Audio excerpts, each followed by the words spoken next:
à tous. Donc moi, je suis Marie Alogia, je suis juriste NTIC et Digital Ethic Officer au sein du groupe Malakoff Humanis et je suis très heureuse de vous accueillir ici aujourd'hui à Vivatech pour notre table ronde qui va aborder le sujet de l'IA responsable. Donc quelques mots d'abord pour présenter Malakoff Humanis. Donc Malakoff Humanis est le leader de la protection sociale. C'est un groupe paritaire mutualiste à but non lucratif, ce qui signifie qu'en fait nous n'avons pas d'actionnaires à rémunérer. Donc le partage de la valeur est forcément au cœur de notre ADN. Nos bénéfices sont tous redistribués, que ce soit aux salariés, aux clients et aussi à la société à travers des activités sociales. Et notre raison d'être, c'est donc innover au service de l'humain. Donc nous sommes très heureux d'être partenaires de Vivatech pour la 2e année. L'année dernière, nous avions abordé le sujet de la place de l'IA en santé. Et cette année, donc, nous allons nous concentrer sur l'IA responsable. C'est un sujet très important pour Malakoff Humanis, un engagement fort et donc qui lui tient à cœur. Donc, je vais continuer avec un chiffre significatif. Selon une étude donc, du BCG, 84% des dirigeants d'entreprise affirment que l'intelligence artificielle doit être une priorité, mais seulement 20% des entreprises estiment avoir mis en place un programme avec un niveau suffisant de maturité en la matière. Donc la marge de progrès est très importante. Donc pourquoi s'engager? Comment? Quels sont les freins, les outils? Quelles sont les perspectives à court, moyen terme et long terme? Donc pour en parler, nous avons la chance aujourd'hui d'avoir des speakers de haut niveau sur le sujet de l'IA responsable. Des speakers qui ont tous en commun de faire partie d'entreprises qui sont membres de l'association Positive AI. Donc Positive AI, c'est une association à but non lucratif. C'est un do tank qui a été créé en 2022 pour accompagner les entreprises à engager une démarche d'IA responsable. Et donc nous allons y revenir plus tard au cours de cette table ronde. Donc je vais laisser nos speakers se présenter. Stéphane. Bonjour à tous, Stéphane Bard, je suis en charge de la data et du digital chez Malakoff Humanis. Bonjour, Émilie Sirvorien. Donc moi je suis chez Orange Innovation et je m'occupe donc de la partie IA responsable au niveau groupe, impulser la démarche IA éthique et responsable, de la recherche, anticipation et maintenant à la préparation de la compliance à l'IA Act. Bonjour à tous, donc Bertrand Cassard, je suis responsable gouvernance des données, mais le titre est un peu trompeur. En réalité, je suis beaucoup plus sur de quelle manière une donnée va pouvoir être utilisée dans un système d'IA de manière éthique et réglementaire au sein du groupe La Poste. En parallèle, je suis également VP IA de confiance du Hub Francia et très récemment, ça a été annoncé hier, La Poste Group devient un membre de Positive AI. C'est un partenariat qu'on a cherché depuis un petit moment maintenant. Et donc, je suis très fier d'être avec vous aujourd'hui et merci beaucoup. Bonjour à tous, je suis Alex Combessi, je suis un des cofondateurs de Giscard, qui est une start-up pour aider à tester les modèles d'intelligence artificielle, notamment les modèles génératifs. Merci à tous. Tout d'abord, Stéphane, on va commencer avec toi. Est-ce que tu pourrais nous donner une définition de ce qu'est l'IA responsable? Oui. Donc l'IA responsable, c'est l'idée de se poser tout un tas de questions au moment où on met en œuvre des algorithmes d'IA pour améliorer tel ou tel processus, tel ou tel procédé. Le type de questions qu'on va se poser, c'est est-ce qu'on met en place un système qui est juste, qui est non discriminant? Est-ce qu'on met en place un système qui va être robuste dans le temps, qui va produire les mêmes résultats au fil du temps? Est-ce qu'on met en place un système qui est sécurisé? Donc il y a tout un tas de questions qu'on peut se poser, mais il y en a une qui est assez fondamentale, je trouve, c'est le rapport entre l'humain et la machine. C'est est-ce qu'on construit un système où l'humain va être asservi à la machine, ou bien est-ce qu'on construit un système où la machine va essayer d'améliorer le travail de l'humain? L'humain en question, c'est le collègue, ça peut être aussi d'aider le client à faire une démarche.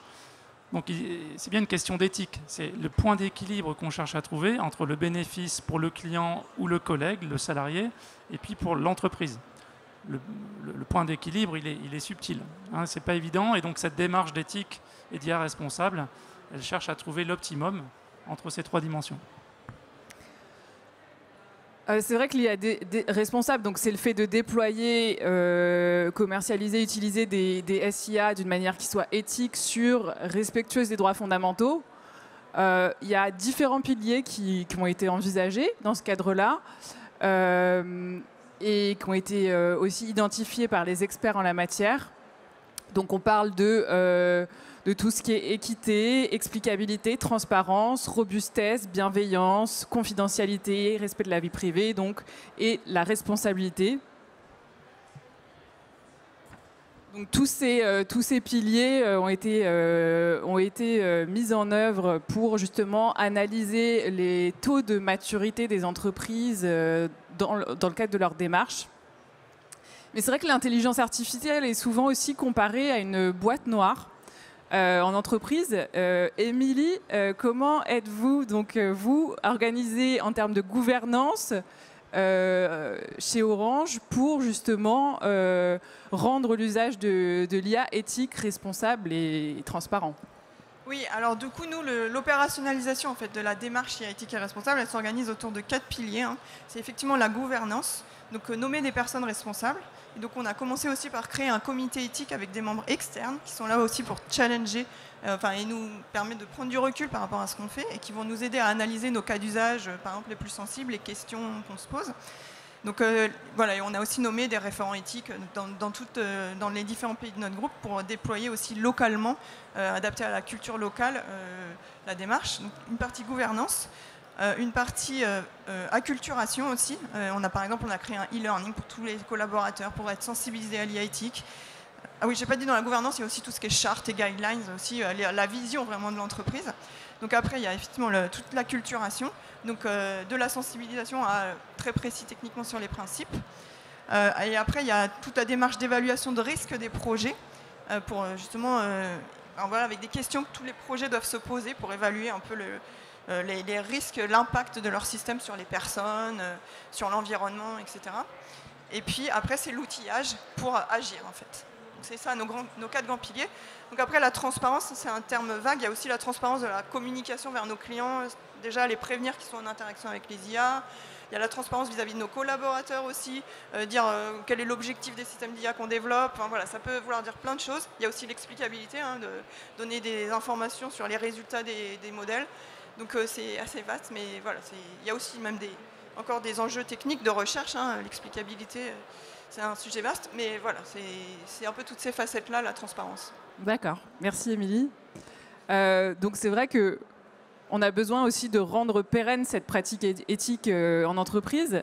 Est-ce que Bertrand, de ton côté chez La Poste, tu pourrais nous expliquer aussi comment s'organise la comitologie et aussi la gouvernance des données qui était en fait essentiel à l'IA responsable?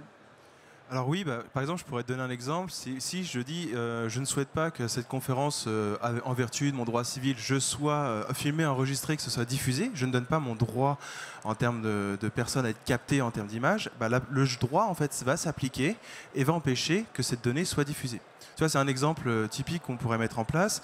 Et en fait, nous, ce qu'on a fait au sein du groupe La Poste, on a préparé, donc d'ailleurs j'en profite pour vous le montrer, on a mis en place une charte data IA qui vient d'être annoncée avant-hier, et qui en fait regroupe les principes éthiques de 2 chartes. La première était la charte data, qui avait été publiée en 2016 et qui en fait permettait de sensibiliser à l'arrivée du règlement général pour la protection des données. Et la seconde charte était une charte qui a été réalisée en 2021, qui a été publiée en 2023, qui est une charte dite IA de confiance et qui reprenait des principes finalement qui étaient basés sur le H-Leg au niveau du droit européen. Ces mêmes principes d'ailleurs qui ont permis de fonder l'AI-Act qui a été signé il y a quelques jours. L'idée, en fait, c'est qu'une fois qu'on a pris cette charte, donc là, la nouvelle version que je vous ai montrée est une version qui cumule les 2 idées et qui remet en face une vision plus innovante, notamment en interne, et qui réaffirme les ambitions du groupe. Donc, une fois qu'on s'est doté de ce document qui énonce et énumère nos principes éthiques, il y a un comité pour une IA de confiance qui a été mis en place, qui a adopté la charte et qui a donné un peu les orientations de quelle manière on allait pouvoir finalement mettre en place des mesures en interne. Concrètement, ce comité a défini plusieurs éléments, plusieurs approches. Ça aille de la formation en interne, des petits modules, mais pour sensibiliser aux éléments, comme ça va d'outils en réalité qui sont pratiques et qu'on peut mettre en place lorsqu'on fait une méthodologie projet. L'idée, en réalité, de cette gouvernance, c'est vraiment de préparer, de sensibiliser. Ce n'est pas nécessairement dans une approche de la gouvernance des données en tant que telle, mais c'est plus dans une approche où lorsqu'un projet data IA va être fait, et en fonction de son niveau de risque au niveau éthique, on va faire dérouler des outils qui vont permettre de demander aux différentes personnes autour de la table de leur poser des questions qui ont lieu tout au long du projet, en fait, tout au long de ce cycle, et qui permettent de mettre les bons enjeux. Mais en fait, c'est pas tant cette approche-là qui est plutôt une sorte de se poser les bonnes questions avec des bons référents avec soi. L'idée, c'est qu'aussi la grille va permettre finalement de mettre en relation avec un référent DPO, avec potentiellement un juriste en cas de besoin, avec un RSSI. Et l'idée, c'est que en parcourant cette grille qu'on appelle d'auto-évaluation, on est capable en fait à la fin d'avoir un peu une idée de où est-ce qu'on pourrait améliorer son approche, mais également on sait qu'on doit se rapprocher ou non d'un juriste ou on doit se rapprocher d'un référent et autres. C'est plus une sorte de hub dans les démarches qui permet de bien réguillonner qu'une démarche en tant que telle qui va labelliser. C'est vraiment une démarche d'accompagnement, d'auto-évaluation. D'accord. Merci Bertrand. Donc c'est vrai que je vais aussi t'interroger, Stéphane, pour savoir, chez Malakoff Humanis, est-ce que nous aussi, on a une politique de gouvernance de la même manière que la Orange et la Poste, qui a une politique qui a été formalisée, et aussi comment s'opère au sein de cette gouvernance la gouvernance des données? Oui, bien sûr, comme l'a décrit Bertrand, on a le même genre de démarche avec des politiques qui encadrent l'usage des données, l'usage des systèmes d'intelligence artificielle. On est un groupe de protection sociale, on a un comité éthique dans lequel on a greffé aussi toute la revue des systèmes d'IA. Et puis de longue date, nous avons défini un cadre d'évaluation qui, chemin faisant, est devenu un référentiel technique partagé dans le cadre de l'association Positive AI, et sur lequel nous travaillons encore, et avec Émilie notamment. Et donc ce référentiel nous a permis d'évaluer dès 2019 l'ensemble des algorithmes d'IA que nous mettons en œuvre pour se demander s'ils respectent le cadre fixé par les 7 piliers que tu évoquais, robustesse, transparence, explicabilité, rapport homme-machine. Et ça nous a permis, je pense aussi très tôt, ce qui est un point à mon avis essentiel, c'est d'acculturer d'une part les équipes qui créent ces algorithmes, de leur signifier qu'il est important de se poser ces questions et qu'ils ne sont pas tout seuls, qu'il y a des gens autour, des juristes, tu en sais quelque chose, des responsables de la sécurité informatique, des DPO, bref, il y a d'autres personnes qui sont là pour les aider à répondre des questions qui ne sont pas toujours simples. Ça nous a aussi permis de nous rendre compte que dire qu'on a bien fait l'analyse de biais dans le dataset d'entraînement, c'est chouette, mais le prouver, c'est encore une autre démarche. Et donc, il y a aussi un enjeu de méthode et d'outillage. Voilà. Oui, c'est ça. Est-ce que vous avez le même problème, j'imagine, chez Orange, c'est-à-dire documenter, tout ça, c'est des process qui prennent quand même du temps, qui nécessitent beaucoup de ressources, de moyens. Est-ce que tu peux nous dire 2 mots de cette gouvernance des données, des process qui sont mis en place ? Alors c'est vrai que les données, c'est la base de l'intelligence artificielle, donc c'est indispensable d'avoir une bonne gouvernance des données pour savoir les données qu'on a, les documenter et pouvoir aussi les utiliser, en fait, les partager. Donc nous, on a fait d'abord un premier travail, c'est aussi beaucoup d'organisation en fait. Par exemple, chez Orange France, je crois qu'il y a à peu près 17 silos de données entre la relation client et l'exploitation du réseau. Donc en fait, on a nommé des responsables par silo de données, des data stewards, qui vont être responsables justement de documenter, de tenir à jour en fait leur panel de données et aussi de les rendre accessibles pour les utilisateurs. Donc voilà, il y a tout ça qui a été mis en place au niveau organisation et outillage. Et aussi, en ce moment, on a un grand projet d'entreprise qui s'appelle Data Démocratie, qui est justement l'objectif, c'est de fluidifier, d'utiliser ces données Donc à la fois rendre le catalogue de données disponible pour les salariés, les projets qui veulent l'utiliser, et en même temps gérer les questions de protection des données personnelles, sécurité. Donc voilà, c'est couplé à la fois l'accessibilité et la traçabilité, le contrôle sur ces accès qui permettra d'être encore plus fort, pour vraiment valoriser toutes ces données. Merci Émilie. Bertrand, je m'adresse à toi maintenant. On le sait, donc l'IA Act a été adopté par le Conseil de l'UE le 21 mai, donc il y a quelques jours. Et il entrera en vigueur très prochainement avec une mise en application incrémentale. En quoi mettre en place cette gouvernance, ça permet de préparer les entreprises à justement l'entrée en application de l'IA Act? Alors, c'est une bonne question. Et comme je vous le disais tout à l'heure, on avait fait le même schéma avec la charte data pour préparer l'arrivée du RGPD. C'est pareil, en fait, pour cette charte IA de confiance et cette nouvelle charte data IA. L'idée, c'est que en sensibilisant par des process, en mettant en place des petits morceaux de formation, on permet de faire des liens entre les personnes et de leur sensibiliser à la question. On n'est pas sur une approche qui est déjà de conformité. On n'est pas sur quelque chose qui équivaut actuellement aux exigences du texte. Ce n'est pas l'idée recherchée. L'idée recherchée, c'est de faire en sorte de faire prendre conscience des enjeux. Typiquement, qu'est-ce que la transparence? Qu'est-ce que la lutte contre les biais? Qu'est-ce que l'explicabilité? En posant des questions, en fait, en amenant les personnes, lorsqu'ils vont faire cette démarche, à réfléchir. Pour info, en fait, ce texte que tu citais, qui normalement devrait être publié prochainement au journal officiel de l'Union européenne, donc une fois qu'il est publié, petit rappel pour ceux qui ont raté leur cours de droit et qui adorent entendre du droit, je suis là pour ça. Alors, une fois que c'est publié au journal officiel, vous avez 20 jours à peu près avant l'entrée en vigueur. L'entrée en vigueur ne veut pas dire l'application.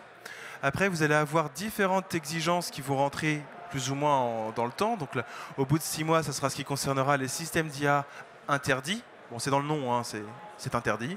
Ensuite, au bout d'un an, vous aurez toutes les questions relatives à l'IA générative, notamment. Et vous avez aussi la gouvernance qui sera mise en place, notamment quel sera l'organe en France qui sera l'autorité nationale compétente, ce qui a un sens très, très significatif. Parce qu'imaginez, c'est la CNIL, ça veut dire qu'il y a de fortes chances qu'en interne dans l'entreprise, ce soit les DPO qui se voient rattacher cette mission. Donc cette conséquence-là a un sens. Et surtout, ce qui va vous intéresser, c'est dans 2 ans, vous aurez les obligations, une grande partie qui concerne les systèmes d'IA à haut risque, qui vont entrer en application. Et pourquoi je vous raconte tout ce schéma? C'est parce qu'en fait, tous les projets qui auront été mis en application, donc mis sur le marché, rendus exécutables avant cette date dans 2 ans, donc à vue de nez, je dirais juin 2026, c'est dommage, j'ai dit mai 2026 depuis 2 ans, je suis déçu, à 1 mois près, j'avais raison. Et tous les projets qui seront en cours de développement ou qui seront lancés après cette date devront être conformes à l'IA Act. C'est-à-dire qu'actuellement, tous les projets en cours ne sont pas concernés. Donc, juste une dernière chose pour qu'on soit clair, les projets qui seront lancés avant cette date, lorsque ils seront amenés à voir ce qu'on appelle une modification substantielle, donc avoir un changement important, ce n'est pas un simple réentraînement, c'est ce qu'on disait tout à l'heure, mais lorsqu'on aura vraiment un changement fort, on réapprend plus violemment sur une cible plus spécifique avec moins de données, donc avoir une IA frugale par exemple, et donc on change l'approche, et bien là on fait une modification substantielle, et donc à ce moment-là, un système d'IA qui avait été fait et mis sur le marché avant devra être conforme après cette modification. Donc c'est comme ça qu'on rattrape le stock. Pourquoi je vous raconte tout ça? C'est qu'en fait, dès maintenant, on n'a pas besoin de mettre en place une démarche de conformité identique à l'IA Act. Et d'ailleurs, je mettrai au défi quelqu'un de le faire, puisque rien n'est fait, le texte n'est même pas encore publié, il manque les normes harmonisées, les actes par voie déléguée. Enfin, il y a pléthore de documents qui doivent venir, plus les 2 directives sur la responsabilité. Donc l'idée en réalité derrière, c'est plutôt de quelle manière on peut sensibiliser nos collaborateurs. Et pour ça, c'est cette démarche qui est mise en place. C'est ce lien que soulignait Stéphane et ce que tu disais également.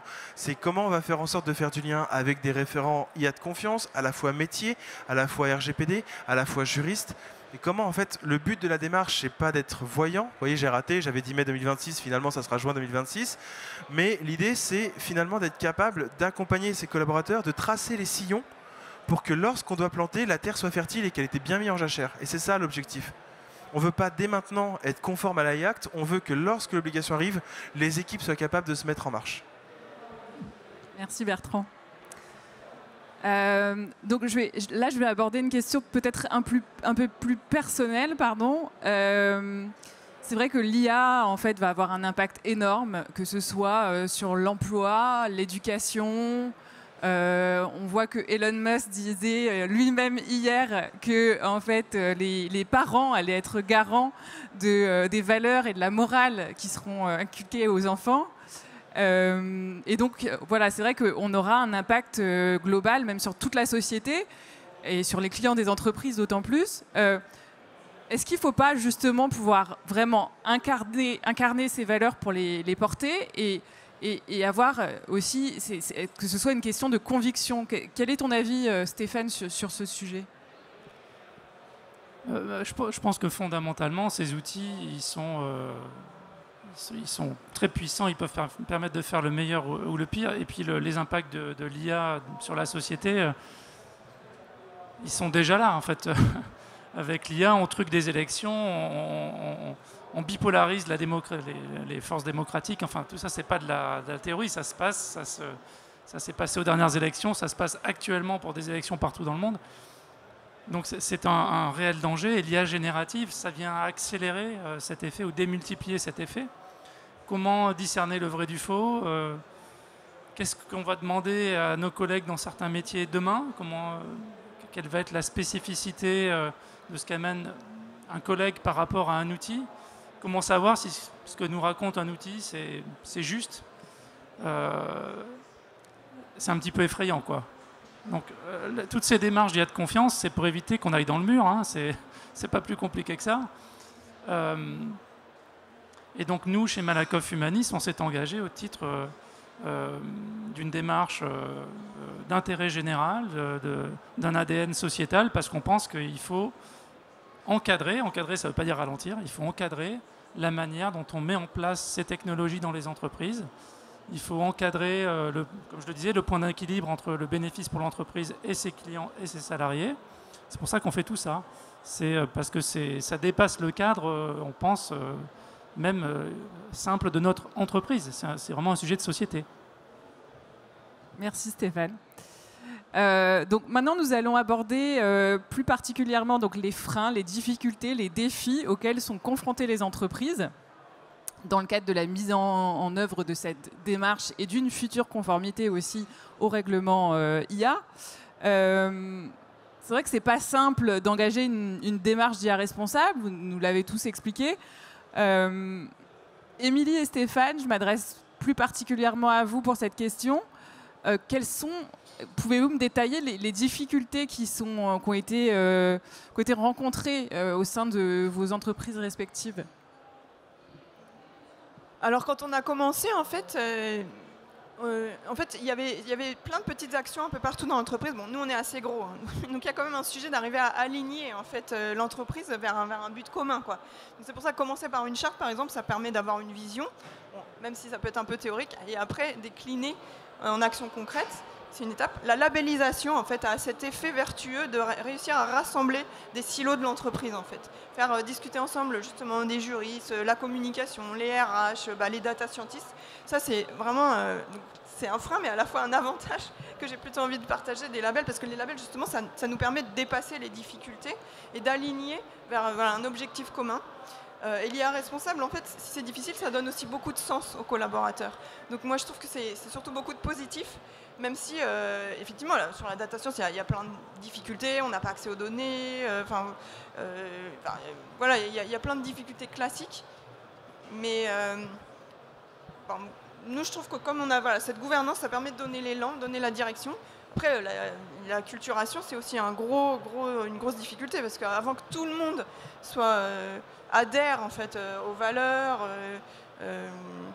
et le réflexe de se poser des questions, etc., c'est quand même encore un long chemin, quoi. Mais on a planté des petites graines et on pense qu'avec la maturité, va progresser dans le temps.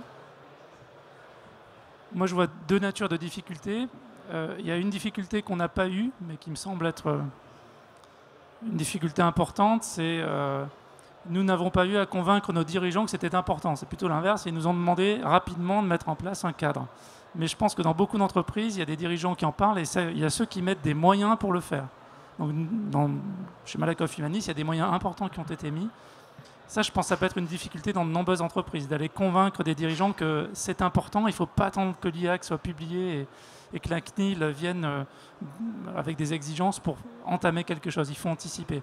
Le deuxième sujet, eh bien, c'est le point d'équilibre permanent entre faire vite et faire bien. Quand on crée des produits technologiques, on a des enjeux de délai, il faut sortir des choses rapidement. Faire de l'IA responsable, ça requiert de la part des data scientists un travail supplémentaire, ça requiert de la part des DPO, des équipes juridiques, etc. autour un travail supplémentaire. Et ça coûte du temps, ça prend du temps. Et si on veut le faire bien, eh ben, il faut bien intégrer ça dans la démarche de construction des produits. Et je pense que ça, c'est une réelle difficulté, c'est qu'on a du mal aujourd'hui encore à anticiper la quantité d'efforts que ça requiert que d'être au niveau de ce qui est attendu par le futur IA Act. D'accord, donc je comprends bien. Donc on a voilà, cette transversalité qui est indispensable et on a aussi des moyens qui doivent être mis en œuvre par les entreprises, sachant que ça prend du temps et c'est une démarche qui doit être globale dans l'entreprise. Donc tu l'avais évoqué tout à l'heure, Stéphane, pour justement pallier les difficultés rencontrées, il faut des outils. Et là, du coup, je vais m'adresser à Alex et Giscard. Comment, avec Giscard, vous accompagnez les entreprises dans cette démarche? Comment vous les aidez justement à surmonter leurs difficultés? Oui, la question des outils, c'est une partie importante de l'équation. Avant de répondre directement sur ce que les outils peuvent apporter, je voudrais juste commencer par mon cheminement personnel en fait, vers ce type de problème, parce qu'on fabrique des outils pour aider. Il y a 5 ans, j'avais été dans les signataires du serment d'Hippocrate des data scientists, qui avait été une initiative en fait, de la communauté data science, parce que pour moi, il y a une vraie responsabilité des gens qui développent les IA, de la même façon que dans d'autres professions importantes comme les médecins. Il faut être responsable. Et j'avais été déçu parce que je voyais que c'était difficile, quand on est un peu les mains dans le code, à développer des IA, de faire passer ces idées, ces principes en réalité. Et avant de créer une startup pour faire des tests pour les IA, je me suis posé la question de, en fait, c'est quoi les freins techniques et les freins organisationnels qui font que c'est difficile, qu'il y a une sorte de disconnexion entre la volonté de faire, qui est très claire, enfin en tout cas dans ce groupe-là, et la capacité à faire dans des vrais projets d'IA, dans des organisations. Et j'ai compris qu'il y avait 3 verrous à lever. Le premier verrou, c'est le fait que en fait, de l'IA, il y en a partout, c'est développé avec beaucoup de technologies différentes. Et ça, techniquement, c'est difficile d'avoir un registre un peu complet de toutes les IA dans les organisations. Le deuxième frein, c'est que quand on regarde les chartes, quand on regarde l'AI Act, il y a énormément de critères à checker en termes de qualité, de sécurité, de conformité, de documentation, de transparence. Et c'est là où on arrive à l'outil. Nous, un des premiers outils qu'on a développé, c'était un produit open source pour tester les IA de façon holistique. Parce que rien que de savoir bien mesurer l'éthique, la performance, la sécurité, qui sont tous des requirements qui sont importants. Il faut savoir le faire. Et on voit avec l'AI Act, et ça je salue d'ailleurs ce que tu disais Bertrand là-dessus, en fait il y a un besoin de suivre en permanence l'évolution de la régulation et de la traduire en des actions concrètes dans les outils des data scientists. Et ça m'amène à mon troisième point, qui est un gros verrou à la fois humain et technologique sur comment bien impliquer les data scientists dans ces process-là. Moi, j'ai été pendant plusieurs années data scientist et pour moi, c'est vrai que c'est nouveau en fait. Et il faut bien voir que la data science, c'est une profession qui est apparue il y a 15-20 ans. Tout ça, c'est des domaines nouveaux. On n'a pas été formé. Tout ce qui est documentation, contrôle qualité, etc. Je pense qu'il y a un enjeu de formation qui est clé. Il y a un enjeu aussi d'outillage pour pouvoir automatiser. Parce que Le petit danger, hein, je terminerai là-dessus, s'il n'y a pas les bons outils, les bons process, c'est que en fait, notamment en Europe, en fait, on passe plus de temps à faire de la documentation et des process qu'à innover. Et ça, c'est hyper important d'éviter ça. Là, le but, c'est de faire les deux. Je voudrais juste réagir. Je pense que les data scientists, ce n'est pas des gens qui ont envie de faire n'importe quoi, en effet. Ils ont envie de faire des choses qui ont du sens. D'ailleurs, c'est un des critères essentiels quand on recrute des data scientists, c'est leur montrer le sens de ce qu'on cherche à faire. Et je pense que ce que tu dis, c'est hyper important. Ça devient aussi un critère de choix pour eux de savoir que dans nos entreprises, on met des démarches et des outils qui permettent de les rassurer sur la finalité de ce qu'ils font. Et je pense que ça, c'est très, très important. Merci à vous deux. Effectivement, donc on l'a dit, il y a des outils, mais il y a aussi des méthodes à disposition. Et il y a des associations, des do tanks comme Positive AI pour aider les entreprises. Émilie, est-ce que tu peux nous dire qu'est-ce qu'est Positive AI et comment adhérer à ce type d'association peut aider les entreprises à s'engager dans une démarche responsable? Oui, alors Positive AI, c'est une association d'entreprises justement pour œuvrer ensemble sur le sujet de l'IA responsable. Donc il y a plusieurs volets, hein. Il y a une partie label, donc permettre d'évaluer et de se faire reconnaître pour toutes les actions qui ont été entreprises dans l'entreprise. Donc voilà, décliner les 7 principes de l'IA Act, des guidelines de l'IA éthique. Après, c'est aussi un collectif, en fait. Et en fait, on voit que l'IA responsable, c'est un sujet collectif, en fait. Et du coup, il y a beaucoup d'échanges aussi de bonnes pratiques. C'est aussi ça la valeur de Positive AI, c'est son réseau finalement à plusieurs niveaux des entreprises d'ailleurs, de partage. Donc il y a à la fois des conférences en fait, de présentation interne, et voire même avec des invités externes de temps en temps. Et puis après, il y a des ateliers thématiques sur lesquels on peut échanger précisément, partager nos outils, nos solutions, nos difficultés et avancer ensemble. Et c'est ça qui a une très grande force en fait, d'avancer ensemble sur ces mêmes sujets en fait. Bertrand, c'est vrai que La Poste vient de rejoindre Positive AI. Est-ce que tu peux nous en dire 2 mots et pourquoi La Poste a décidé de rejoindre cette association?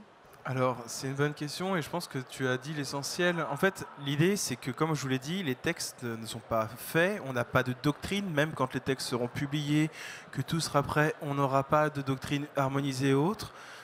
Et qu'on ne travaille jamais aussi intelligemment qu'avec les autres en s'enrichissant l'un l'autre. On a connu Positive AI en parallèle en fait, d'interaction parce qu'avant que ces associations existent, entre groupes, on se parlait déjà, avec les startups également. Dans mes équipes, on a un chantier dédié pour aller voir les startups, comprendre leurs besoins, comprendre ce qu'ils apportent, comment on peut interagir. Et en fait, on avait besoin d'enrichir cette diversité. Comme je vous disais tout à l'heure, je suis également VP IA de confiance de la France IA, dans lequel on a une approche qui est très complémentaire en fait. Et ce qu'on avait besoin, c'était de diversifier, d'enrichir encore plus. Et le Positive AI était à mon sens le creuset qui rejoignait et de manière très complémentaire notre approche. Et on est très heureux de pouvoir rejoindre. On vous a vu dès le début avec l'annonce, je crois, qui était en novembre 2022, si je ne me trompe pas, le communiqué de presse au départ. Et en fait, on s'est progressivement rapprochés pour essayer de pouvoir échanger ensemble. Donc ça fait un petit moment maintenant, je crois que ça fait 6 mois, 8 mois qu'on discute. Et donc là, à l'occasion de Vivatech, on est fiers de pouvoir vous annoncer que la Post Group rejoint officiellement Positive AI. Et en fait, c'est vraiment dans le but de nous diversifier notre approche. Vous avez également une approche par label, une approche au niveau des éthiques, toute une approche d'écosystème qui nous intéresse très fortement. Merci Bertrand. Je pense que Positive AI est aussi très, très fier d'avoir La Poste au sein de ses membres. Donc là, on va passer plus à des questions sur les enjeux clients et la marque employeur. Donc là, je vais vous demander votre retour d'expérience sur la démarche d'IA responsable et comment elle impacte la performance des entreprises et la satisfaction des clients. Émilie, si tu veux commencer. Oui, alors en fait, d'ailleurs on l'a peut-être pas assez dit aussi, Positive AI, les labels, souvent on voit ça comme voilà, faire de la communication externe pour nos clients, mais c'est aussi une démarche très interne en fait, montrer et donner du sens à nos salariés sur cette démarche. et aussi les rassurer par rapport à l'usage de l'IA de plus en plus importante dans l'entreprise, en fait, où ils se posent aussi des questions sur l'évolution de leurs emplois. Donc ça les rassure sur le fait que voilà, il y a une transformation, mais on l'accompagne et on l'accompagne de manière responsable. Et donc voilà, c'est aussi un grand enjeu, et aussi pour être attractif vis-à-vis de nouveaux salariés qui recherchent aussi des entreprises qui ont du sens au moment où ils candidatent. Donc il y a cette grosse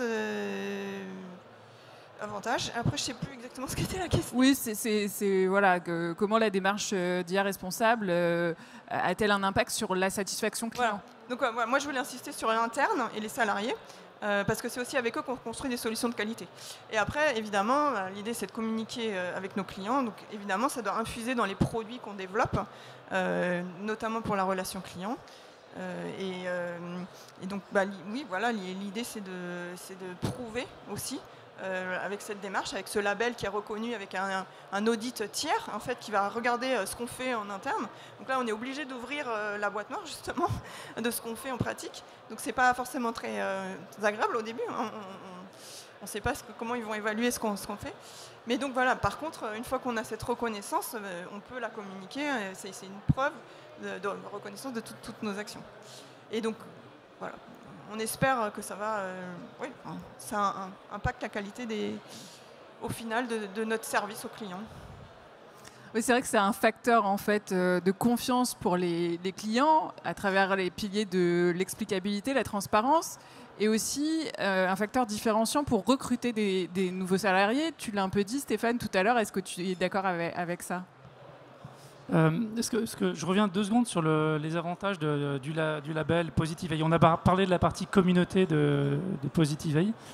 Je voudrais revenir sur l'histoire du label. Le label, c'est un gros travail en fait. Les équipes ont bossé de manière acharnée pour obtenir ce label chez nous. Le label a été conçu par des data scientists. Donc ce n'est pas des auditeurs ou des gens qui font des slides qui sont venus nous dire comment on fait de l'IA responsable. Ce sont les data scientists des membres de Positive AI qui ont défini ce label. Et donc on a un label qui est très cranté et ancré dans les pratiques des data scientists. Et obtenir ce label, c'est difficile. C'est très difficile. C'est ce qui fait sa valeur. Alors maintenant, pour les clients, moi je mange des céréales le matin au petit déjeuner. Et quand j'achète mes céréales dans un supermarché bio, je peux voir qu'il y a un Nutri-Score. Et en fonction du Nutri-Score, je fais un choix dont je sais qu'il va influer sur ma santé. Donc moi, en tant que consommateur, ça me permet de m'orienter et d'essayer de prendre des céréales qui sont meilleures pour moi le matin. Ce qui est rigolo, c'est que ça a aussi changé la manière dont les fabricants de céréales fabriquent leurs céréales. Parce que maintenant, ils veulent être en Nutri-Score A ou B. Parce qu'ils ont compris que les clients vont plutôt choisir, bien sûr, des céréales qui sont moins mauvaises pour eux. Eh bien, je pense que dans un avenir assez proche, le label Positive AI ou d'autres permettront sans doute à des clients de nos entreprises d'aller choisir le meilleur assureur, peut-être, ce qui sera le plus responsable, la meilleure banque, le meilleur partenaire commercial dans tel ou tel domaine. Je pense que ça va devenir quelque chose d'important. Les critères dans les appels d'offres que nous faisons tous dans nos entreprises, des critères environnementaux, responsabilité sociétale sont de plus en plus importants. C'est ça ce dont on parle en fait. On parle de ça très précisément. Merci Stéphane. Alex, est-ce que toi aussi tu le vois à travers les use cases que tu peux avoir avec tes clients? Est-ce que voilà, ils te parlent justement de cette importance de s'ancrer dans une démarche responsable pour pouvoir commercialiser des produits qui soient satisfaisants pour les clients? Ouais, complètement. Je résonne complètement avec ça, d'autant que au début de Giscard, on s'était dit qu'on allait être le Nutri-Score des IA. On avait même participé à un projet, un appel à projet européen avec OVH sur ce sujet-là, Nutri-Score des IA, qui in fine avait été remplacé en fait par l'AI Act. Ouais, c'est l'avenir. Je voulais aussi faire l'écho rapidement sur ce que tu disais sur le fait qu'intégrer les data scientists dans la démarche, c'est la clé du succès. Si on ne le fait pas, en fait, il n'y a pas d'impact concret sur les modèles. Faut avoir conscience, je pense qu'on le veuille ou non, on se dirige vers un monde. J'étais dans un dîner de la AI Alliance qui est dirigé par Meta, où il y avait Yann Lequin lundi. Et Yann Lequin, il disait le monde de demain, à horizon 2030, c'est un monde où toutes les interactions sont intermédiées par des IA. Et je pense que on peut avoir des débats sur est-ce que c'est bien ou pas, mais ça va arriver. Donc en fait, pour les entreprises, ça veut dire que c'est hyper essentiel de maîtriser les IA, parce que demain, les IA, ça va être elles vont être impliquées dans 100% des contacts avec les clients, 100% des contacts avec les collaborateurs. Et enfin, je parle là de l'IA générative, et qui est une technologie complexe avec des risques. Donc c'est hyper important pour les entreprises, la marque employeur, la marque client, de se préparer dès maintenant à ce monde de demain avec l'intermédiation des IA génératives. Est-ce que Bertrand, toi, tu voulais aussi rebondir plus particulièrement et nous donner un retour d'expérience de la Poste sur ce sujet de satisfaction, performance En fait, la volonté qu'on essaye de mettre en place, c'est vraiment de voir en fonction des projets dans quelle manière on va pouvoir vraiment être au plus proche et sensibiliser. Et notre but, c'est, comme vous le disiez si bien, c'est par le biais des data scientists. En fait, on essaie de faire un mix entre data scientists qui ont la connaissance, qui ont cette vision, qui ont cette notion de sens, en fait, vraiment on le retrouve beaucoup dans ce métier, avec des juristes. Et en fait, on essaye de faire de la porosité entre ces deux professions. C'est un peu ça notre objectif, parce qu'en fait, si je devais vraiment schématiser, faire quelque chose de très caricatural, le RGPD, finalement, ça pourrait être du juridico-juridique. Si on regarde bien, le RGPD, c'est majoritairement un processus temporel qui se décline dans le temps et auquel il faut remplir des étapes. Dans le cadre du RIA, en fait, on va arriver sur une approche qui est juridico-technique. Et tout à l'heure, je vous parlais d'un document, le Ashleg AI, vous savez, ce petit document qui a édité des principes éthiques au niveau européen, ces mêmes principes qui ont formé le RIA. En fait, dans cette approche-là, et j'ai perdu le fil de ma pensée, c'est dommage, dans l'approche en fait, de ce document de l'Ashleg, donc tous ces principes qu'ils ont mis en place, vous avez cette ligne, ce côté très technique. Et ils ont une définition que j'ai trouvée très intéressante, qui était de dire qu'est-ce que l'IA de confiance. Et je vous invite vraiment à regarder ça. La définition est dans l'avant-propos. Je vais vous la donner. Hein. Je ne vais pas faire le suspense trop longtemps. Mais pour eux, l'IA de confiance, et on est dans les années 2019-2020, c'est 3 éléments. Le premier, c'est l'IA de confiance au niveau juridique. Donc c'est un pilier juridique.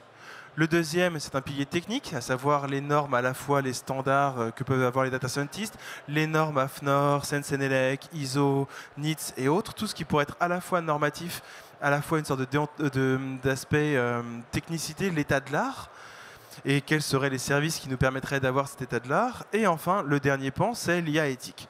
Et si on regarde bien ce que précise ce rapport, on vous dit, en fait, l'IA de confiance, c'est un cumul de ces 3 éléments. Et en l'état de l'art, vu qu'on n'a pas d'aspect juridique, vu qu'on a, on a des aspects juridiques très parcellaires, on a des aspects techniques très parcellaires, on va connaître l'IA de confiance par l'IA éthique. Et à terme, plus le marché va se normaliser, va se standardiser, si je devais vous reprendre une métaphore, c'est un peu l'histoire de l'océan bleu, l'océan rouge, plus on se normalise et plus en fait cet aspect IA éthique devient de l'IA juridique et de l'IA technique. Mais attention, ça ne veut pas dire que l'IA éthique va disparaître. Ça veut dire qu'il va tomber dans un cadre un peu extra-financier, où il va passer d'un 95% d'existence à 5% qui vous permettront, encore une fois, notamment comme le label Positive AI, de vous différencier sur un marché. Mais en fait, ce qui est intéressant dans cette approche-là, c'est de vraiment voir que on arrive sur une vision de plus en plus juridique et technique. Et c'est ça, en fait, à mon avis, le retour d'expérience qu'on essaye de mener, c'est de faire ce lien, donc j'ai fait un grand détour pour revenir à ça, entre la porosité avec le monde juridique et le monde technique. Et c'est pour ça que dès le départ, on va créer ces gaps entre le connaissance métier que va avoir un data scientist, que va avoir un chef de projet, que va avoir un product owner, avec des référents juridiques qui, eux, ont une connaissance processuelle, qui savent vous dire, bah, attention, il faut faire cette démarche RGPD, il faut vous rapprocher d'un correspondant RSSI. Nous avons également en interne La Poste des démarches numériques responsables et je pense que peut-être certains d'entre vous le savent, l'AFNOR a aussi lancé des travaux sur l'IA frugale. Et en fait, c'est également en interne de se dire il n'y a pas que le RGPD, la RSSI, il y a peut-être d'autres démarches qui existent. Et donc savoir faire ce lien en fonction. Alors en plus, La Poste est un groupe très large avec des branches et des filiales.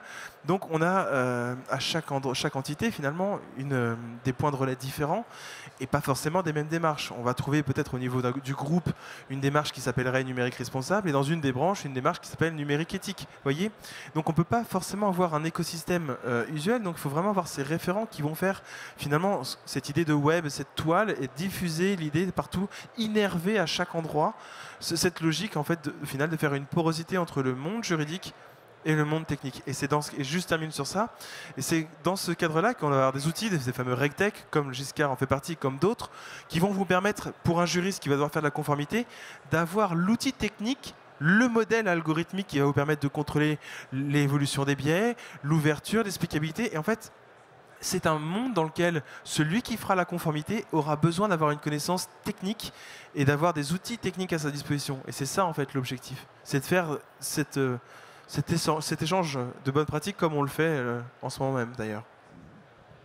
Donc les juristes ont tout intérêt de se former à l'éthique et aussi à la technique. Il y a un rapport de la CNIL qui disait en 2017 que l'éthique est le précurseur du droit. Et c'est fondamentalement vrai. Il restera toujours une espèce d'éthique sacro-saint, une sorte d'essence qui restera là et qui aura vraiment une vision de se départager. Mais quand il n'y a pas de droit, il y a de l'éthique. Et quand il y a de l'éthique, l'ensemble des éthiques de chacun va former des enjeux, des normes, des standards. Et en fait, si on remonte la pyramide de la construction du droit, on part des principes, de la morale, jusqu'à finalement le droit. Et c'est la même logique, le même cheminement. Chacun va définir ses principes éthiques. La mise en commun de ces principes éthiques va commencer à donner des grandes lignes, des grandes approches. La Schlege a mis en place son principe et cette mise en commun a donné la IACT. Et c'est la même logique. L'éthique permet de tracer les sillons de ce que deviendra à terme la volonté poursuivie. Merci Bertrand. Alors maintenant, je voudrais rentrer un peu plus dans la technique. Justement, on en parlait. Est-ce que, Stéphane, il y a un use case chez Malakoff Humanis que tu aimerais partager avec le public ici à Vivatech, c'est-à-dire un use case qui a été particulièrement mis en avant ou qui a été satisfaisant pour les équipes? Oui, je pourrais en partager plein. J'en prends au pif. On traite beaucoup de demandes en assurance dont on se demande en permanence est-ce qu'il est légitime de les rembourser ou pas. Donc la lutte contre la fraude, c'est un enjeu très important pour nous.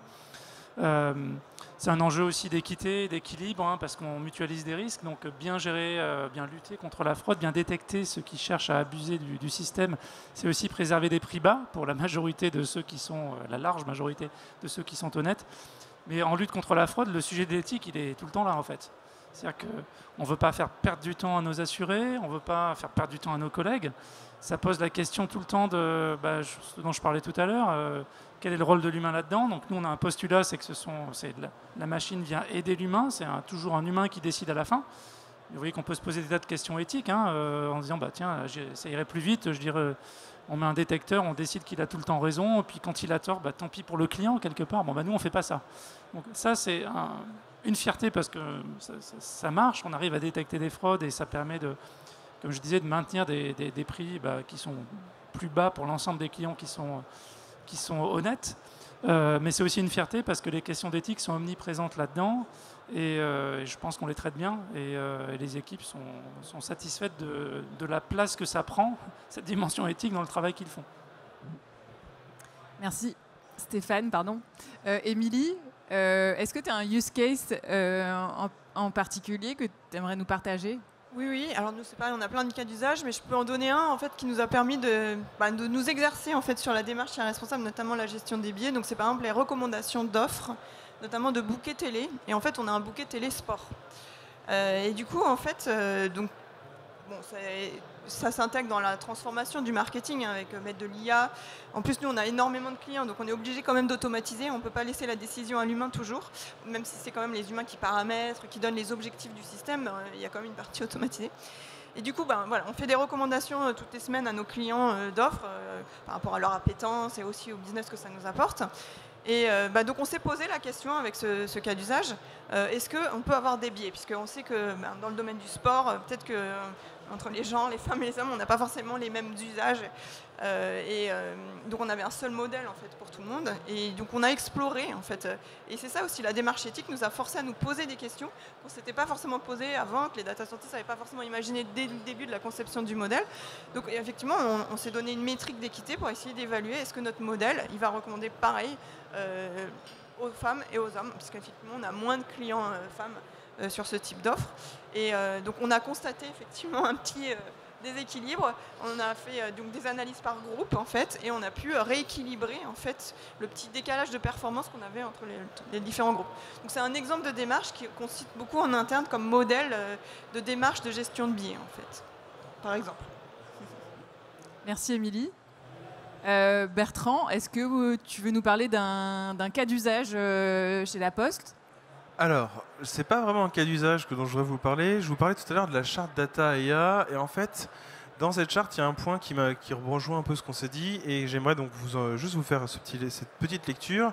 L'un des principes qu'on a dégagé récemment, c'est recourir à des systèmes d'IA et à des modèles tiers en ayant les connaissances nécessaires pour en assurer une utilisation raisonnable. Et en fait, ça, je pense que cette phrase-là est déjà un retour d'expérience en soi. C'est-à-dire que l'idée, quand on a un système d'IA, quand on a un modèle d'IA, c'est qu'on ne sait pas forcément de quelle manière il a été entraîné et on ne sait pas forcément de quelle manière il va interagir. Et typiquement, on utilise tous des outils dans lesquels il y a de l'IA. Spotify, il y a de l'IA, des Teams. Moi, j'adore Teams parce que je suis souvent dans la rue quand je me déplace. Et ce qui est bien avec Teams, c'est que quand il y a des voitures qui passent, hormis si elles klaxonnent, on ne m'entend pas. On pourrait même croire que je suis tranquillement à mon bureau. Parce que dans Teams, vous avez de l'IA qui va enlever et occulter le bruit externe. Vous voyez, ce n'est pas des IA qui ont un enjeu grave en soi, mais l'IA est présente partout. Et quand on va concevoir un système, déjà, il faut avoir conscience que peut-être, dans ce système, il y a une IA. Et c'est quelque chose où il faut déjà se dire, là, est-ce que oui ou non, j'ai peut-être un usage, un comportement adopté qui doit être raisonnable. Et même quand vous concevez une application, c'est très facile de se dire, bah écoutez, tiens, là sur ce sujet-là, je ne vais pas redévelopper tout un système algorithmique pour faire X traitement quand il existe une brique open source. Mais est-ce que finalement prendre cette brique open source va nous garantir qu'elle est conforme ? Oui, donc dans quelle mesure en le prenant, il faudra bien peut-être que je m'assure qu'il n'y ait pas de souci, ou du moins qu'il n'y ait pas une interaction qui va... L'exemple typique, on prend un modèle qui est tiers, on intègre et potentiellement ce modèle va ressortir certains jeux de données. Même un autre exemple, l'IA générative. L'IA générative, quand vous l'implémentez, en fonction de l'endroit où vous allez l'implémenter, potentiellement les données vont aller sur d'autres serveurs. Ou même le champ libre dans lequel vous mettez votre prompt, votre invite de commande, mais on retrouve la même logique avec le RGPD. On ne doit pas mettre de données qui sont juridiquement protégées. En fait, le prompt doit vous permettre de guider dans ce que vous voulez faire, mais typiquement, vous allez avoir une situation qui peut être mettre une donnée qui n'a pas de sens. Je vous raconte cette petite histoire en parallèle sur l'IA générative. En parallèle, je donne des cours à l'Université Paris 1. Et dans l'un de ces cours, en fait, je demande aux étudiants l'année dernière qui est-ce qui utilise l'IA générative pour travailler. Donc vous doutez bien que tout le monde me répond non monsieur, on n'utilise pas ça, voyons. Donc je leur dis non mais le but ça va être d'utiliser. Donc là évidemment la tendance s'inverse et tout le monde me dit oui on l'utilise. Et je leur demande un peu leur cas d'usage, pourquoi ils l'utilisent, pourquoi ils l'ont fait. Et il y en a un qui me dit bah écoutez monsieur, dans mon stage, je suis un peu gêné parce que j'ai reçu un mail confidentiel de mon N+2 et vraiment j'y comprenais rien. Mais je n'osais pas demander à mon N+1 parce que c'était confidentiel, il n'était pas dans la boucle. Alors je l'ai mis dans le chat GPT et je lui ai demandé de m'expliquer ce qui n'allait pas. Et il m'a dit franchement c'est hyper pratique, j'ai vraiment bien compris ce que je devais faire, j'ai pu répondre à ma commande, j'étais content. Alors là je me dis bon, alors je pose la question, est-ce que quelqu'un voit le souci et autres, et puis non, les autres font ah c'est super, c'est un super cas d'usage. Et je leur dis bah, peut-être que s'il y a écrit confidentiel, la donnée va fuir. Et vous voyez, et c'est ça, je reviens à ce que je vous disais tout à l'heure dans cette charte, l'usage raisonnable. C'est l'IA, et on le retrouve dans l'AI Act qu'on a parlé. L'AI Act ne va pas vous donner des sanctions. Enfin, il y a une sanction, mais si vous regardez l'AI Act, il ne vous parle pas de responsabilité. L'AI Act, il vous parle d'une chaîne contractuelle de devoirs et d'obligations de tout et chacun. Et c'est pareil, au bout de la chaîne, il y a une logique. Je vais prendre un exemple qui peut paraître un peu choquant, mais c'est parce que certaines personnes font n'importe quoi que sur le shampoing, on écrit « ne pas avaler ». Et c'est pareil, sur les systèmes d'IA, en fait, on ne peut pas faire tout et n'importe quoi. Il faut avoir un usage raisonnable. Vous voyez ce que je veux dire ? Et c'est tout l'enjeu. Mon retour d'expérience, c'est ça. En fait, dans la manière dont on va utiliser l'IA, il y a toute cette approche d'acculturation, de créer des liens. En fait, on n'aura pas une tour de contrôle qui pourra dire ce qu'il faut faire. On aura juste une sorte d'innervation, enfin, je ne sais pas si le mot est français, mais une manière de diffuser progressivement par strate cette approche et ce comportement usuel. Et comme je vous disais tout à l'heure, tracer les sillons pour que lorsqu'on veuille construire et mettre cette démarche de conformité, avoir cette bonne approche. Je ne sais pas si ça répond bien à la question, mais... Très bien, merci. Juste pour terminer sur ce sujet de l'IAGEN, la Poste a d'ailleurs présenté au cours de Vivatech son chat interne, la Poste GPT. Je sais que toutes les entreprises présentes ici possèdent le même type d'outils internes. En quoi, si l'un de vous trois, peut-être que Giscard est moins concerné, mais peut me répondre en quoi ça va aider les collaborateurs et quels sont les garde-fous aussi à mettre en place? Je veux dire, ne pas avaler l'IA tout cru non plus, quoi. Hein, donc, le problème, c'est le problème de la qualité de ce qui est sorti. On rentre des prompts, on pose des questions, et puis parfois la réponse, elle est juste fausse, en fait. Voilà, et donc elle est inutilisable. Et puis si on n'est pas été formé à prompter ou à ne pas prendre la matière qui sort avec un regard un peu distant et critique, on fait des erreurs. Et donc moi, je pense que ça, c'est le plus gros danger. Après, ce sont des outils qui vont nous permettre de gagner du temps sur certaines fonctions ou de manière marginale pour d'autres. On est en train de se rôder là-dessus. Hein. C'est le début et il faut être assez humble, je pense. Merci. Pour rebondir en fait là-dessus, ce qui est intéressant dans l'IA générative, et tu as tout à fait raison, les hallucinations peuvent être incroyables. Toujours dans les exemples personnels, je lui ai demandé qui est Bertrand Casseur. Il m'a dit que j'étais un sculpteur de plâtre. Alors je vous rassure, si un jour je viens faire du plâtre chez vous, faites une expertise de votre maison, il y a de fortes chances que ça soit très mal fait. Mais donc il peut y avoir des hallucinations et autres, mais ce qui est intéressant dans l'IA générative, c'est que ça change la méthode de la recherche. En réalité, je crois, alors je ne suis pas un expert vraiment sur la Poste GPT, d'ailleurs je vous invite à aller voir au stand de la Poste, il y a pas mal de démonstrations si ça vous intéresse. Mais ce qui est intéressant, c'est ce qu'on appelle un RAG, c'est que ça vous permet de rechercher dans les bases de données et de pouvoir citer la source. Donc typiquement, un des cas d'usage qu'on pourrait retrouver, c'est, imaginons, j'invente, hein, je ne sais pas s'il est fait, mais vous devez faire une analyse sur une base quelconque, que ça soit une base même de consommateurs, enfin vous vendez des produits, vous êtes capable en fait d'avoir tous les services clients qui sont, enfin toute la documentation en interne, et plutôt que de devoir chercher en se disant c'est vrai qu'il y a ce mot-clé là pour chercher, vous posez juste la question. Et l'IA générative va vous remonter plusieurs choix. Donc dans les assignations, on espère qu'au moins dans les 4 choix qui va remonter, il y ait le bon document. Et va vous sourcer les éléments. Et en fait, ça vous permet très facilement d'avoir tout de suite 3-4 documents et d'avoir l'accès avec une approche différente. On n'est plus sur une approche par mots-clés ou par la présence de mots à proximité, mais par une approche en fait de générative. Il va analyser le mot, les expressions, un ensemble d'éléments et va chercher à répondre à ça par les documentations. Et c'est vraiment une approche qui est beaucoup plus, on va dire, facile pour faire de la fouille documentaire massive. Mais il y a encore, à juste titre, la technologie n'est pas encore tout à fait mature, donc on a des biais, donc on a des hallucinations, et c'est surtout une aide pour l'instant, c'est un moyen de faire gagner du temps aux collaborateurs, et on le retrouve aussi dans d'autres outils. On peut avoir des tests divers et variés, je crois qu'il y a des outils comme Copilot et autres, potentiellement, et c'est aussi d'autres approches à voir, et voir dans quelle mesure c'est mature.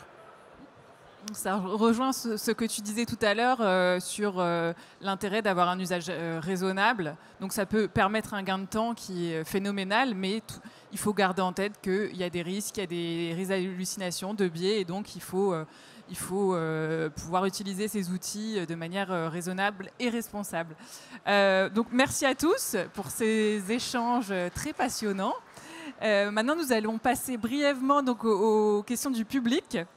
Donc, si vous voulez poser une question, le micro va pouvoir vous être remis.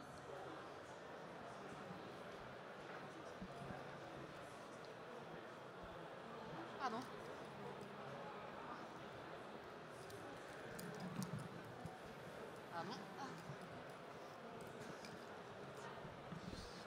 Bonjour. Merci pour vos présentations et vos retours d'expérience. Super intéressant, et je fais moi-même partie d'une des entreprises en fait, de l'association. J'avais une petite remarque au début, et je trouvais un peu dommage en fait, même si ça a été cité, que la partie sustainability en fait fasse pas vraiment partie en fait des présentations dans ce qu'on appelle une IA responsable. Je pense que ça mérite un peu plus de place en fait, surtout qu'on peut faire exactement la même chose avec des systèmes IA peut-être non génératifs ou pas du tout d'IA. Et aujourd'hui, comme c'est tendance, en fait, c'est un peu la solution à tout. Et du coup, ma question, c'est plutôt, est-ce que au sein de vos entreprises, en fait, vous avez ce double discours où en fait, c'est ce rapport de force morale entre, du coup, tout ce qui est enjeu business et on souhaite en fait faire parler la data et utiliser un maximum de données, des fois à la limite du raisonnable ou du légal. D'un autre côté, en fait, on a cette acculturation dont vous parliez, de tout ce qui est responsabilité éthique et comment gérer ce rapport de force et où on dresse la ligne et la limite en fait pour se dire ok, là on a dépassé en fait le cadre du raisonnable, c'est-à-dire quel poids on a vraiment en entreprise sur la partie responsabilité éthique et appui managérial pour. Alors, c'est une question intéressante et c'est un rapport de force qui existe. Le groupe La Poste, en fait, par exemple, a une approche de tiers de confiance. C'est-à-dire que, alors, on a une mission de service public sur certains aspects. Notre but, c'est pas de dépasser ces questions-là, de faire ce rapport de force. On est service public sur cette mission de service public sur certains éléments. L'enjeu, ça va être de répondre aux besoins, typiquement, et donc pas forcément ce rapport en tant que tel. Mais j'en reviens à ce point-là. Et de manière macroscopique, tu vois, les enjeux du RGPD, de la IACT. En fait, si je fais encore une fois une caricature très globale, le marché américain a tous les aspects, on va dire, logiciels. Le marché asiatique chinois va avoir plus l'aspect matériel. Et si tu regardes bien au niveau européen, on se retrouve avec un nouveau marché qui émerge et qui commence à se positionner depuis à peu près 2014, on va dire, ce qui est un marché de la réglementation et en fait de faire en sorte que nos entreprises européennes soient en fait des garants. Et c'est comme ça qu'en fait l'Europe essaie de se positionner. Donc ce rapport de force, il est déjà étudié, notamment au niveau du RGPD. Il va être étudié sur d'autres aspects. On le retrouve au niveau de la CSRD. On le retrouve sur les enjeux numériques responsables, éthiques. Donc, c'est pas un combat qui est mené uniquement sous l'angle éthique. Finalement, l'IA éthique, c'est un combat qui est mené de toutes parts. Et c'est surtout un aspect attractif des entreprises européennes. C'est-à-dire que pour qu'on soit performant dans un marché européen et international, il faut avoir ce rôle et cette approche. Donc, c'est quelque chose qui est une finalité. On le retrouve dans les ambitions du groupe notamment. Et je pense que c'est pareil, je vous laisse compléter. Mais ouais. Moi, je voulais compléter aussi pour te rassurer. Il y a beaucoup de travaux sur l'IA frugale. En fait, arriver à mesurer la consommation de l'énergie d'un système d'IA, que ce soit sur l'entraînement ou prendre en compte tout le cycle de vie avec les inférences et tout. Justement, il y a la task force, la spécification AFNOR, là, qui sera, à mon avis, communiquée début juillet, qui va arriver. Juillet, oui, tout à fait. Qui a fait un gros travail, justement, d'écosystème en France, de rassembler tous les expertises sur le sujet, qui va poser des définitions, qu'est-ce que ça veut dire IA frugale, comment on mesure, plein de définitions et aussi plein de bonnes pratiques. Donc ça va arriver. Et on voit bien dans l'entreprise que ça monte, ce sujet. Donc en ce moment, c'est quand même pas si facile que ça, puis on manque d'informations. Par exemple, l'IA générative, on manque des informations des fournisseurs pour savoir combien ça consomme, quoi. On n'a pas tout, on est obligé d'extrapoler. Mais donc, on est plutôt en ce moment en train d'évaluer l'impact carbone de tous nos projets d'IA, etc.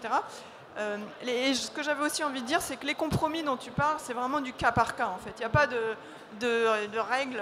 C'est en fonction des cas d'usage qu'il faut faire effectivement le compromis entre les besoins, l'impact sur les personnes, l'environnement. Est-ce que ça vaut le coup? Est-ce que c'est proportionnel? Pour reprendre un peu les termes du GDPR, ça va être étendu dans la Act. Est-ce que l'usage de l'IA est proportionnel aux bénéfices qu'il va apporter finalement pour les personnes et l'entreprise et la société? C'est ça la question qu'il faut qu'on se pose. Et donc je pense qu'on va avoir de plus en plus cette manière de travailler, à se poser des questions sur le compromis. Et aussi, je pense que c'est pas une personne qui doit décider, c'est pas le data scientist qui doit faire ce compromis, c'est vraiment un choix collectif. On va aussi devoir apprendre à faire ces choix en réunissant le business owner, le data scientist, le responsable RSE, pour décider ensemble en fait en fonction des cas, des bons compromis. Je complète très rapidement, il y avait deux aspects dans la question. Sustainability, pour moi la question c'est la question de la finalité. C'est-à-dire mettre en œuvre des moyens hallucinants pour remplacer des vidéos de chats par des fake vidéos de chats. C'est quand même, ça occupe beaucoup de gens sur YouTube apparemment. Ça on peut se demander à quoi ça sert, quoi. Mais c'est pas un problème de l'IA générative ou de l'IA tout court, c'est un problème point. L'IA ne vient qu'amplifier le problème. je trouve que le RGPD et puis demain l'IACT amplifient la question du pourquoi on fait tout ça. Et c'est très très bien. Et ça rejoint la deuxième aspect de la question, qui est la question des contrepoids. Il n'y avait pas de DPO il y a... Alors RGPD, ça date d'il y a, je ne sais plus, le spécialiste. 2018. 2018, j'allais dire il y a 6 ans, je n'étais pas trop loin. Je pense demain, est-ce que ça sera le DPO probablement ou un IA Protection Officer, une extension de la fonction de DPO, mais ça c'est un contrepoids nouveau dans les entreprises et l'IACT va renforcer ça. Et je pense que ça se fait assez naturellement. Donc les contrepoids juridiques, qu'est-ce qu'on a le droit de faire, DPO, qu'est-ce qu'il est juste et demain, qu'est-ce qu'il est peut-être raisonnable de faire, ça sera des contrepoints à on veut absolument vendre des vidéos de chats à des gens qui n'en ont pas besoin. J'espère. Oui, donc tout l'enjeu, c'est en fait de trouver le bon équilibre entre la performance et quand même le respect de ses valeurs éthiques, le respect des règles de droit. On peut prendre une autre question. Je vais me lancer. Bonjour, Grégory de Columbus Consulting. Il y a encore beaucoup d'entreprises qui ne se sont pas lancées dans ces démarches d'IA responsable en général. Je voulais savoir, de par vos expériences, quelles sont les 2-3 premières actions pour lancer le mouvement au sein de vos organisations ou de vos clients en général? Il y en a une qui me semble évidente, c'est Positive AI. Ce sont des entreprises qui se sont posées la même question il y a 3-4 ans et qui ont décidé de créer un Kickstarter, pour parler en anglais, pour que de nouvelles entreprises puissent rapidement monter en compétences, rencontrer des gens qui se sont posés ces questions. Moi, j'ai envie de vous dire, c'est tout simple. Regardez Positive AI, contactez les équipes et vous aurez, avec une démarche qui est progressive, les moyens d'aller vous lancer un petit peu, beaucoup, énormément dans l'IA responsable. Moi, je dirais nommer quelqu'un en fait, qui va travailler le sujet. Et il faut vraiment que ce soit aussi une impulsion des dirigeants pour qu'ils puissent vraiment explorer le sujet. Donc, voilà, qu'il y ait une démarche volontaire, enfin une ambition, qu'il y ait une personne responsable qui puisse aller commencer par faire l'inventaire des systèmes d'IA qu'il y a dans l'entreprise. Après, se poser des questions sur les risques, voir s'il n'y a pas des priorités à fixer et se faire un plan d'action après, en fait, tout simplement. Pour rebondir également sur la question que je trouve assez intéressante, on a beaucoup parlé d'éthique depuis tout à l'heure, et en fait, je pense que rentrer seul maintenant dans une démarche éthique n'aurait pas de sens. Je dis bien seul et maintenant. Parce que vous avez le texte qui a été signé mardi, le 21, je ne sais plus si c'est mardi, mais en tout cas, dans 2 ans, il faudra avoir agi pour être prêt à cette conformité. Et s'engager dans une démarche éthique seule, c'est à minimum 1 an pour nommer la personne, commencer à organiser en interne, et 1 an pour adopter une charte en interne. Donc en fait, au moment où on arriverait sur une charte éthique qui permet d'avoir un aspect opérationnalisant qu'il faut mettre là encore en place, on doit se retrouver face à une période de conformité. C'est pour ça qu'en fait, s'il y a déjà des démarches éthiques qui ont été faites, c'est le moment d'avancer et de capitaliser sur cette éthique pour passer le gap, ou à défaut, de se rapprocher d'associations comme Positive AI. Vous avez également des travaux qui vont être menés. On retrouve au niveau européen, on en parlait d'ailleurs tout à l'heure, le pacte sur l'IA également. En fait, il va y avoir plein de travaux d'accompagnement à cette conformité qui va se faire. Et je pense que l'enjeu, c'est si on a de l'éthique, c'est de capitaliser maintenant sur cette éthique pour passer l'échelle, ou du moins embarquer rapidement avec des entreprises comme Positive AI.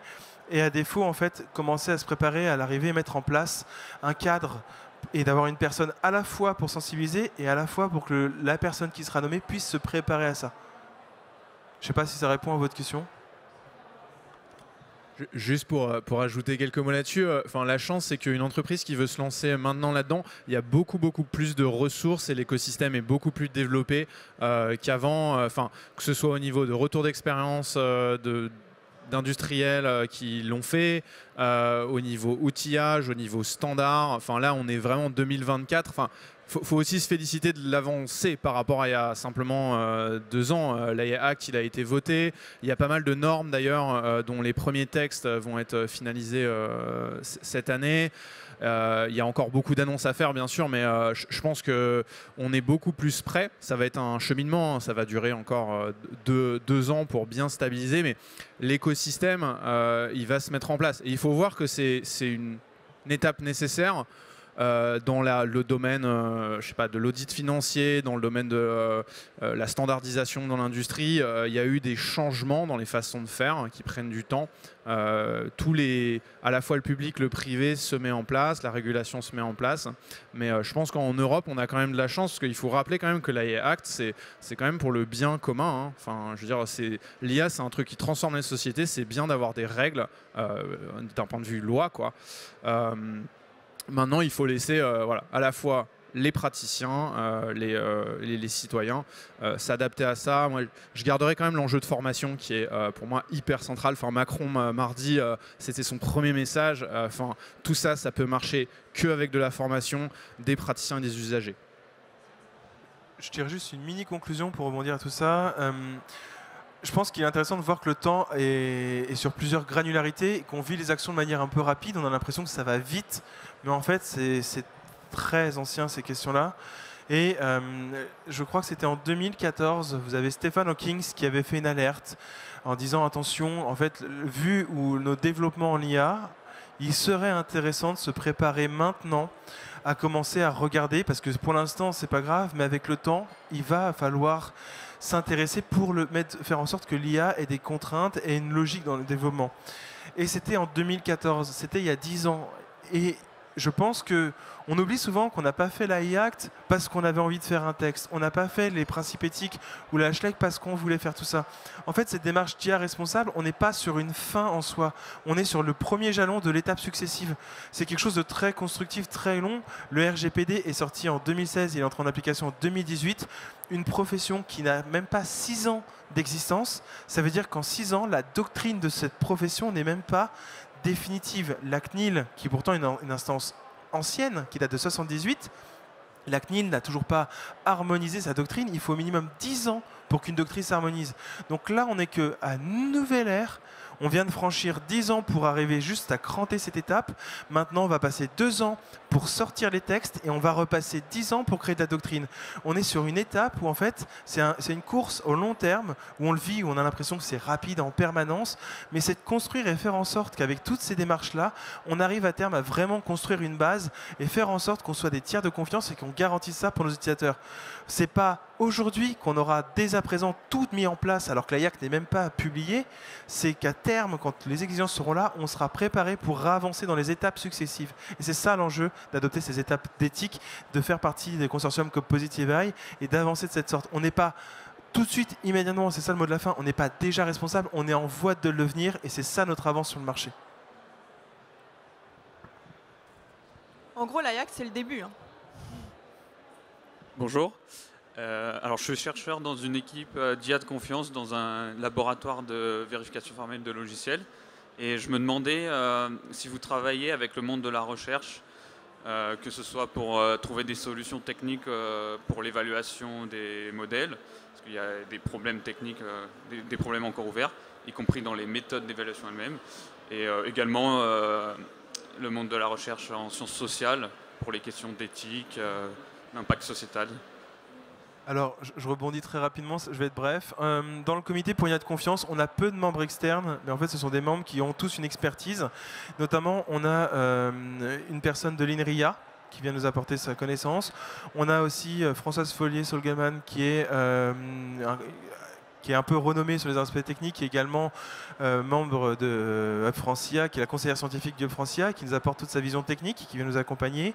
On a une professeure de droit, Célia Zolinski, qui vient nous apporter sa vision-là. Et en fait, dans le choix de la personne qui a été recrutée au groupe La Poste, à savoir moi-même, en fait, ils ont cherché un docteur en droit, en fait, sur des questions de droit numérique pour avoir à la fois la vision juridique et cette approche éthique. Donc en fait, on essaie de le prendre avec des visions juridiques, techniques, donc sciences humaines, sociales et sciences techniques. Vraiment, c'est l'approche qu'on a pour refaire en fait ce paradigme, et c'est ça ma conclusion, faire le lien entre le juriste et les techniques. Après, nous, on est connecté au monde de la recherche à travers des jeunes qui font des thèses CIFRE chez nous.